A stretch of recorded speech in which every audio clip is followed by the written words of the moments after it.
വിശ്വാസിയെയും ഇന്ന് വരെ കൊന്നിട്ടില്ല. തിരിച്ചു ഞാൻ ചോദിക്കട്ടെയോ മക്കളെ, ഒരു പേരാ കത്തി പോലും കൊണ്ട് നടക്കാത്ത ശിഹാബ് തങ്ങളുടെ കുണ്ടകൾ എന്തിനാണ്? കുണ്ടൂർ അബ്ദുൽ ഖാദർ മുസ്ലിയാരുടെ പ്രിയപ്പെട്ട പുത്രനുണ്ടല്ലോ, ഒരു കുറ്റവും ചെയ്യാത്ത കുണ്ടൂരിലെ കുഞ്ഞു എന്ന ചെറുപ്പക്കാരൻ എന്തെങ്കിലും കുറ്റം ചെയ്തോ?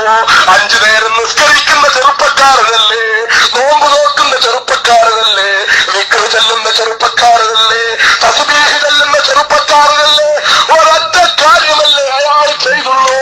ആദർശന്മാരുടെ മുന്നിൽ മടിയറക്കാത്ത മഹാനായ ശൈഖുനാ കാന്തപുരം അബൂബക്കർ മുസ്ലിയാർ, ആ മഹാനായ പുണ്യവാനായ ആ ധീരനായ വിപ്ലവകാരിയായ ചിന്താശേഷിയുള്ള തുമ്പ് കൊണ്ടൊരു പ്രസ്ഥാനത്തെ നയിക്കുന്ന, ഒരു സംഘടനയെ നയിക്കുന്ന ഒരു വലിയ ഇസ്ലാമിക കലാലയം സ്വന്തം കഴിവുകൊണ്ടും വൈഭവം കൊണ്ടും ഇന്ത്യയിലെ ഏറ്റവും വലിയ ഇസ്ലാമിക കലാലയങ്ങളിൽ ഒന്ന് കോഴിക്കോട്ട് നടത്തി ലീഗുകാരന്റെ നെഞ്ചത്ത് കൊടി ഉയർത്താൻ ചങ്കൂറ്റം കാണിക്കുന്ന മഹാനായ ശൈഖുനാ കാന്തപുരം എ.പി. അബൂബക്കർ മുസ്ലിയാർ, ആ എ.പി. അബൂബക്കർ മുസ്ലിയാർ നേതൃത്വം കൊടുക്കുന്ന സുന്നി യുവജന സംഘത്തിന്റെ പ്രവർത്തകനായിരുന്നു എന്ന ഒറ്റ കാരണത്താലല്ലേ മഹാനായ കുണ്ടൂർ അബ്ദുൽ ഖാദർ മുസ്ലിയാരുടെ മകൻ കുഞ്ഞു എന്ന ചെറുപ്പക്കാരനെ കൊന്നു കളഞ്ഞത് എന്തിനാണ്?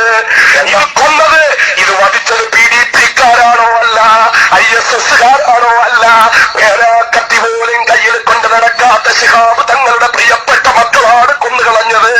രണ്ടാമത് വീണ്ടും ഞാൻ ചോദിക്കുന്നു, കിടങ്ങയത്ത മുഹമ്മദ് കുട്ടി എന്ന ചെറുപ്പക്കാരൻ അള്ളാഹുവിന്റെ ദീനിന് വേണ്ടി പ്രവർത്തിച്ച, സുന്നി യുവജന സംഘത്തിന് വേണ്ടി പ്രവർത്തിച്ച കിടങ്ങയത്ത മുഹമ്മദ് കുട്ടി എന്ന സുന്നി ചെറുപ്പക്കാരനെ വധിച്ചത് PDP-ക്കാരാണോ ISS-കാരാണോ?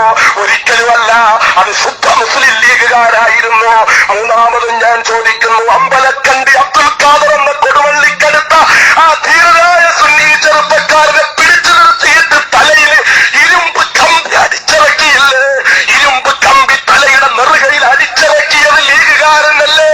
PDP-ക്കാരനാണോ ISS-കാരനാണോ? മഹദനിയുടെ കരിമ്പൂച്ചയാണോ? മഹദനിയുടെ ഗുണ്ടയാണോ? അല്ല, സുന്നിയായ ഒറ്റക്കാരണത്താൽ അബ്ദുൽ ഖാദറിന്റെ തലയിൽ കൊണ്ടുചെന്ന് ആ വിശുദ്ധമായ അള്ളാഹുവിന്റെ ദീനിൽ വിശ്വസിച്ചതിന്റെ പേരില്, ആ സുന്നത്ത് ജമാഅത്തിന്റെ പ്രവർത്തകനായതിന്റെ പേരില് ആ ചെറുപ്പക്കാരന്റെ തലയിൽ കൊണ്ട് കമ്പി കുത്തിയിറക്കി കൊടുത്തിട്ട് ഇതുപോലെ കുത്തിയിറക്കും ഓരോ സുന്നികളുടെയും നെഞ്ചത്തെന്ന് പറഞ്ഞ് ലീഗുകാരൻ കൊന്നുകളഞ്ഞില്ലേ? ഈ വിശുദ്ധമായ റമളാനിൽ ഏതാനും ദിവസങ്ങൾക്ക് മുമ്പ് കൊണ്ടൂരിലെ ഗൂഡല്ലൂരിലെ പൂക്കോടൻ അബ്ദു എന്ന ചെറുപ്പക്കാരൻ സുന്നിയല്ലേ, SIS-ന്റെ പ്രവർത്തകനല്ലേ? പൂക്കോടൻ അബ്ദുവിനെ